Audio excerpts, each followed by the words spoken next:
Folks, an Army veteran is sitting behind bars in an ICE detention center in Arizona. Marlon Paris, a 45-year-old Iraq War veteran, has lived in the United States for more than 3 decades. He served 2 combat tours, wore the uniform, and risked his life. But instead of getting support for his PTSD and brain trauma, he literally is facing deportation. Let's be clear, Marlon is not undocumented.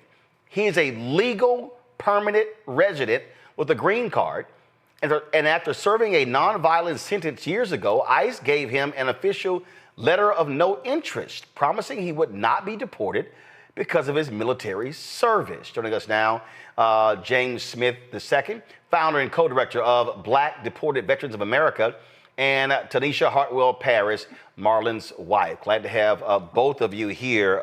So first of all, Tanisha, walk us through what happened. When was he taken? To walk us through that particular day. So he was actually taken on January 22nd. So that was literally 2 days after Trump went into office. Sorry, I'm trying to get my camera here together. That was literally 2 days after Trump got into office. So it was a normal morning for us. We started the morning. He needed to run to the ATM because we were having some services done in the house, so we needed to pay. And the moment that he went outside, got no further than maybe the first stoplight coming into our home. And at that point, he's calling me on the phone, not even 2 minutes away from the house. And he's letting me know I'm surrounded by vehicles and ICE is about to detain me. So, of course, me being a wife, I immediately jump in the car. I go up there to see exactly what's going on, why he's been detained, especially since we have all of this evidence showing that he should not be targeted in this situation. And they could not give me any answers at that specific time. The only thing that they could tell me, he's on a list. What list? I still do not know to this day what list my husband was on. But here we are over 3 months later, and we are still fighting this battle. That, James, frankly, sounds insane. It is, brother. It's ridiculous because that letter of no interest is like the get out of jail free card. What it does is lets anyone that is a green card resident know that we're not coming after you. We promise you we're not coming after you. You can go ahead and live your life. And they're reneging on the deal. The irony is that it was the Trump administration that issued it to him, and now it's the Trump second administration that's trying to take it back. Have y'all talked to members of Congress? What have they said? Yes, so we have been in communication. As soon as this happened, that was our first go-to. I will say that Tammy Duckworth's office, Senator Duckworth's office, has been working hard to try to find a solution to this. Her office has wrote in to the facility that he's at, trying to get us some relief, asking if he could be released. We have reached out to our congressman here as well in Arizona to try to get some assistance. I will say we've been in contact with them. However, it's not the full force effort that Senator Duckworth's office has put in. They have been with us from the very beginning, and they have not stopped. Who is your member of Congress? So I'm here in Arizona. So our senator is Ruben. Right. So you actually have 2. You have Ruben Gallego. You have Mark Kelly. Have you been dealing with both of their offices? We have made communication with Ruben Gallego's office. Our attorney has reached out. Of course, we have been on every news media site here locally, so they knew the story as well. So we have been in direct contact with our congressional officers. However, we haven't received anything to the courts to petition the courts on his behalf. We haven't received any of that out of Arizona. It has only come out of Illinois through their senator's office. Well, so I'm sorry. So you're telling me that you've got, first of all, that's the U.S. senators. Like where you live, who is your congressional member, your House member? Who is that? So we actually, we have, I will take that. So let me go back. We did get invited out to the senators, the congressional office here in Phoenix, which is downtown. Who's that member? And What's I that member's cannot name? remember her name. Okay. Because I'm a small little local district here in Levine. I cannot remember. You said Levine? Is that's what city do you live in? Levine. Levine? Laveen. Got it. Okay, go ahead. Yeah, so I'm in Levine. She did reach out to me. She actually lives about a couple of streets over from me. And she did reach out. We did go down to the to the congressional building that day that they were actually protesting. And actually, we were actually more so brought down there because there's a new bill that actually is trying to get passed, and it's still dealing with immigration. So I feel like that was the big reason why we were down there, so that I could tell my story for the potential bill to be passed. Outside of that, it still has been no traction from anyone here in Arizona. It's Ansari. Is Yasmin Ansari? It's Ansari, yeah. Got it. Okay. So I'm sorry. What's weird to me is that you've gotten, James, what's crazy to me, the family's gotten more help from an Illinois senator than the 2 Arizona senators. First of all, let me tell you something, Roland. First of all, thanks for having us on here. Tammy Duckworth's office is the best office that I've dealt with in dealing with this situation. There are a lot of congressional officers that talk the talk, and but they walk the walk. You know, like my group, Common Defense, they walk the walk. The Senator Duckworth's office is pitiful that the senator in Illinois is giving more attention to my sister than Ruben Gallegos is. And Ruben, as a congressman, introduced the Repatriate Our Patriots Act. So it's not like this is foreign to him. This whole issue is foreign to him. He is a veteran. Here's a veteran that's going in. You have no reason not to be uplifting his story. You know, to tell you honestly, I have a message here. I reached out to the American, because this brother is a member of the VFW. He is a member of the American Legion, and neither one is stepping up. Or do you hear his story being uplifted by them? When I reached out to the American Legion, this is the answer I got back. This matter has been brought up to the senator, and he is not pleased with the matter. I will be forwarding your concerns up the chain of command to the D.C. legislative team and will continue to monitor its progress. Any information or statement made on Mr. Paris will be shared with you, as you are a concerned veteran. What the F is that, bro? I mean, come on. It's you introduced a bill. This is right up your alley. In fact, this story is paramount to our whole thing.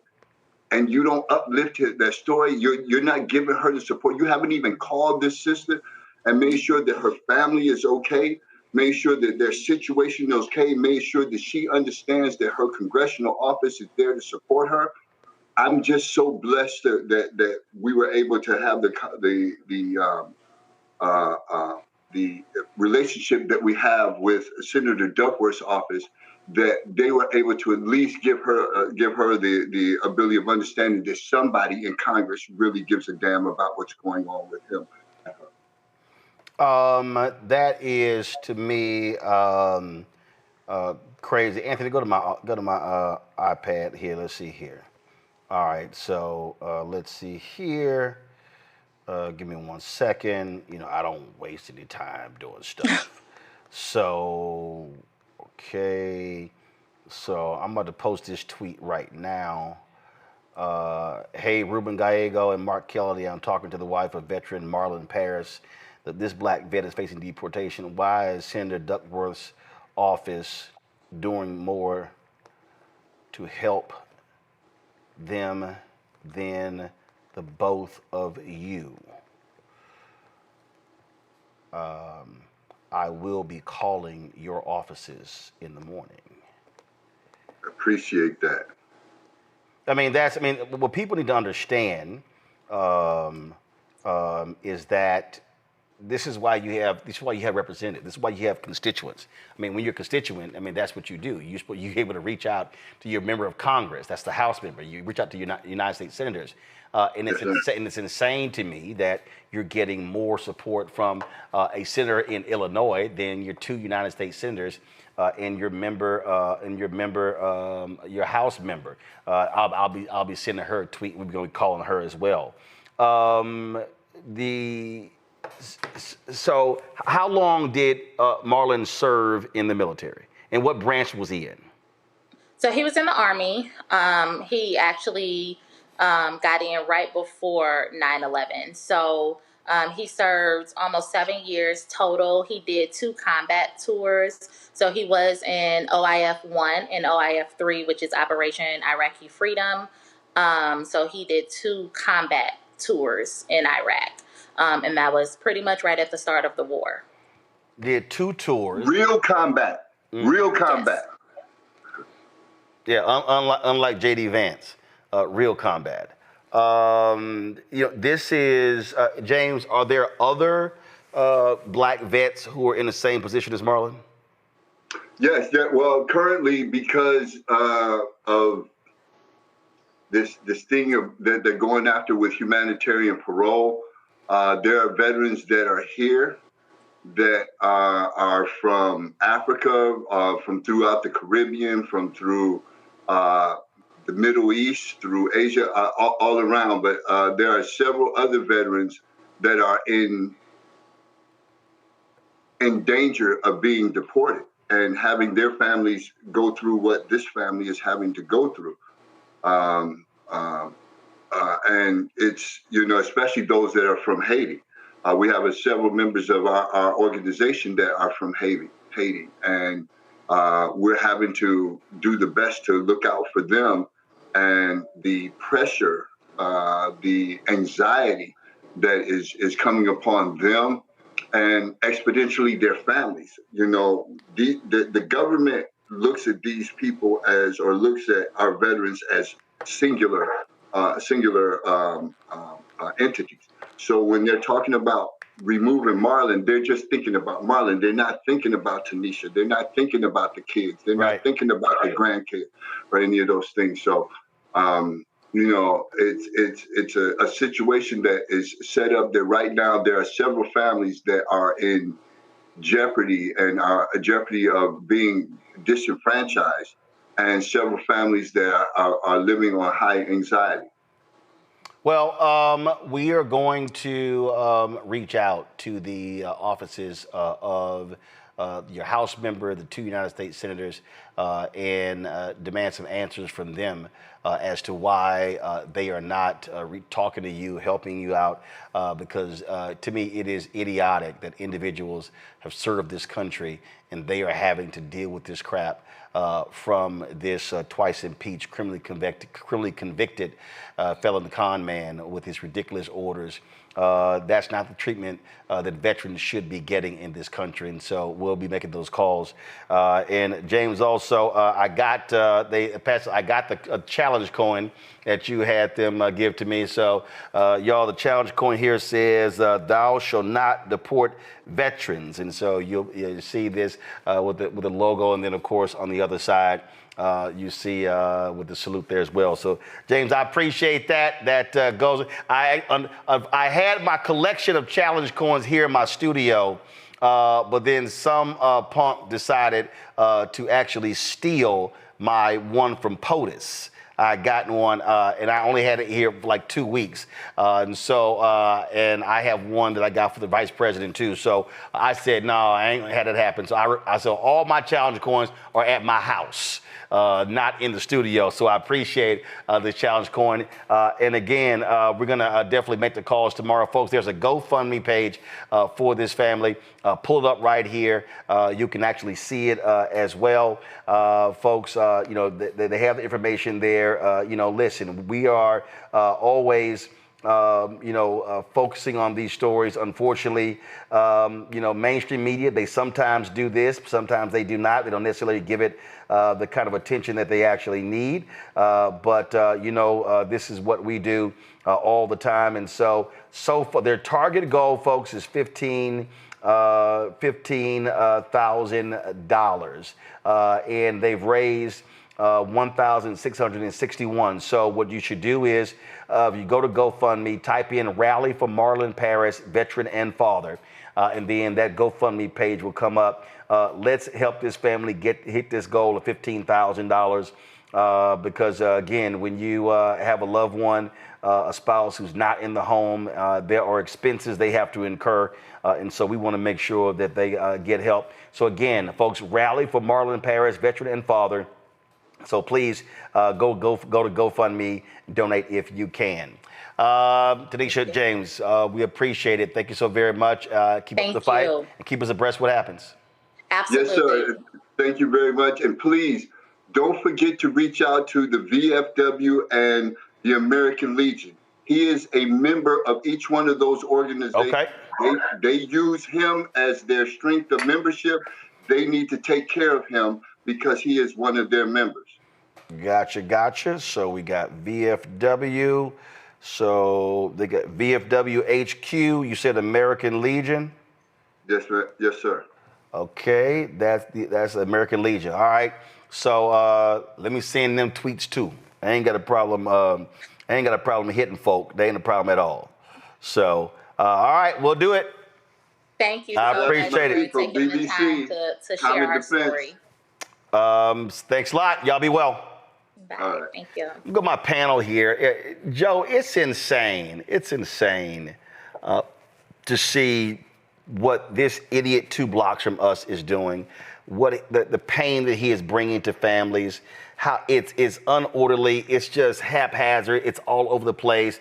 They have no empathy, no compassion, whatever. They're just thugs.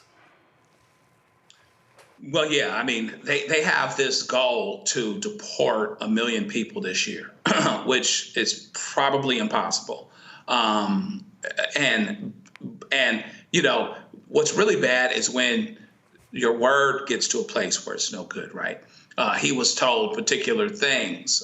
There are many people in his category that have been told, because of your service, you don't have to worry about this while this gets resolved. Then he gets back from overseas and they take his green card, but they let him go. And when they probably should have taken his green card. And now he was dealing with immigration thing, working with his lawyer, doing the things he needed to do, and then he gets pulled over 2 blocks from his house. So there's no good from it at the end of the day, and there's less sympathy, there's less compassion for people, even people that have a legal right to be here or who are not in the shadows as they've been told that their process is ongoing. We should have some deference for people that have served this country. However, he did combat tours, plural. He's served this country, honorably, and by all indications, he was doing the things he needed to do to be a upright, forward-thinking citizen. And so therefore, he should have, if anybody should have the opportunity to let their due process go through, let him do the things he needs to do to have his green card. This country is not better off. That community is not better off with him over there behind the walls, particularly as it pertains to them changing their own word that they gave him all that time ago. And so it's very difficult when you can't trust the word of our public agencies, so that you can't live in peace and live freely, even while your legal process takes place. Nola?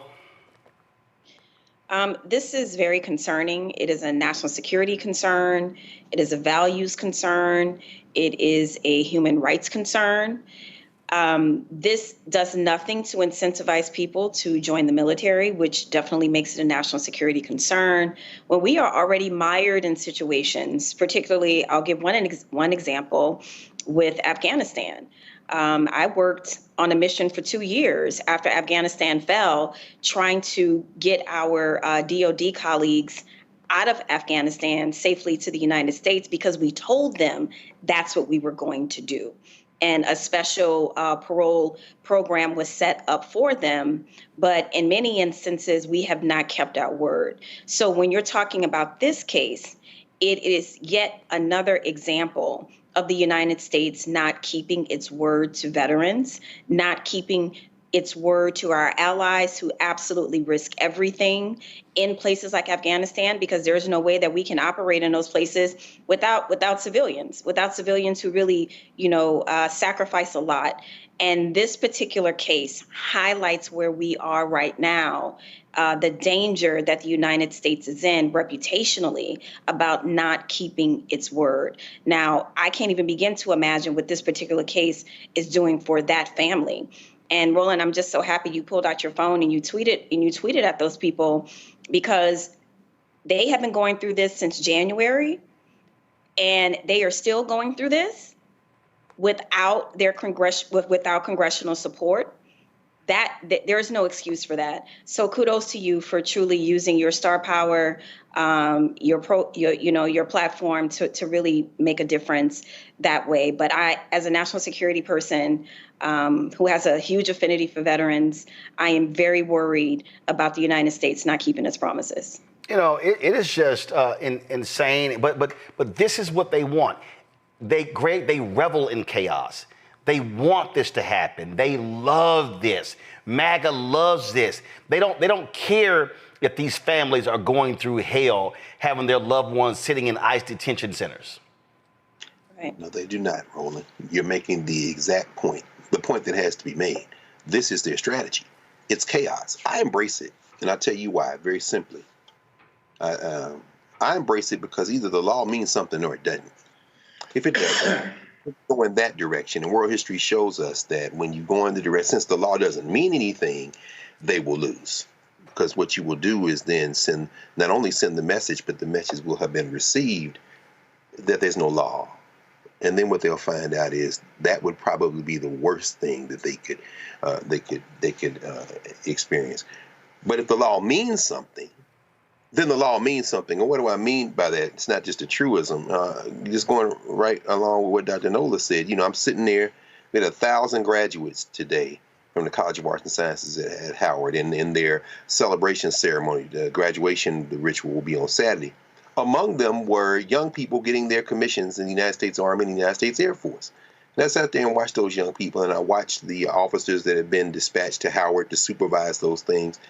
And you look at their families, you look at their parents, and these women and men could find themselves in harm's way at some point very soon.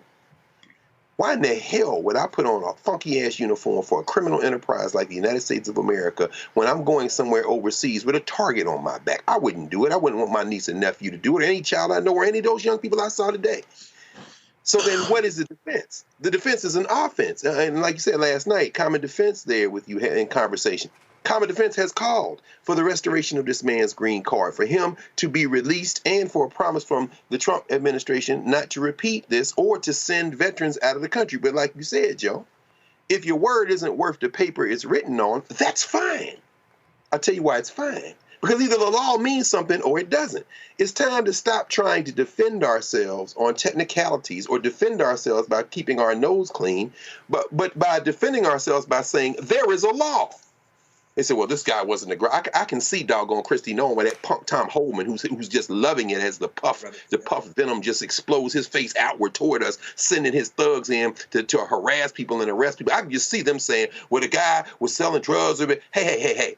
I don't give a damn if he's running buck down the middle of the street selling heroin on both sides of the street. He got a letter that means something. Either it means something or it doesn't. They are in fact overreaching at this point.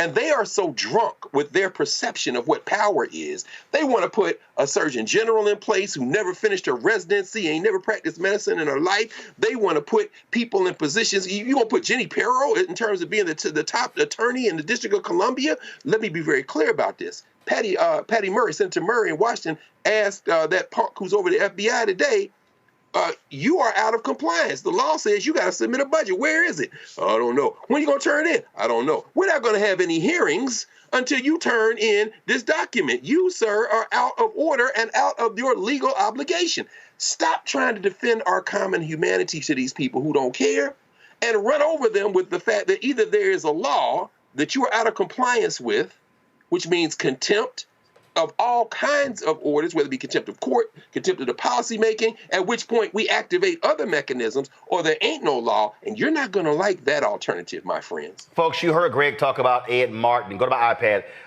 Ed Martin was the interim U.S. attorney in Washington, D.C. This is the man who represented January 6 rioters. This is a thug who had no business being the U.S. attorney for D.C. Then what did he do? He lied, saying he was unaware about an anti-Semitic podcaster. Well, guess what? He went on his show on numerous occasions. He straight lied. Republicans said, yeah, we can't get behind this dude. And so when Senator Tom Tillis of North Carolina said, I can't support him, Donald Trump freaked out and he pulled his nomination. So that's right. So this punk right here, Ed Martin, will not be the U.S. attorney for the District of Columbia. That is a win, because this man was straight up insane. Again, he represented rioters. His actions were utterly ridiculous, and he had no business being in that particular position. Hello, I'm Isaac Hayes III, founder and CEO of Fanbase. Listen to what I'm about to tell you. The window to invest in Fanbase is closing. We've raised over $10.6 million of our $17 million goal. That means there's room for less than 6,370 people to invest in Fanbase for the average amount. The minimum to invest in Fanbase right now is $399. That makes you an owner in Fanbase today. Go to startengine.com/fanbase to invest. Why? Because current social apps have taken advantage of users for far too long, with content suppression, shadow banning, harmful racist content, and no real tools for monetization and equity. Fanbase has over 1.4 million users and counting, allowing anyone to reach all their following and monetize their content from day one.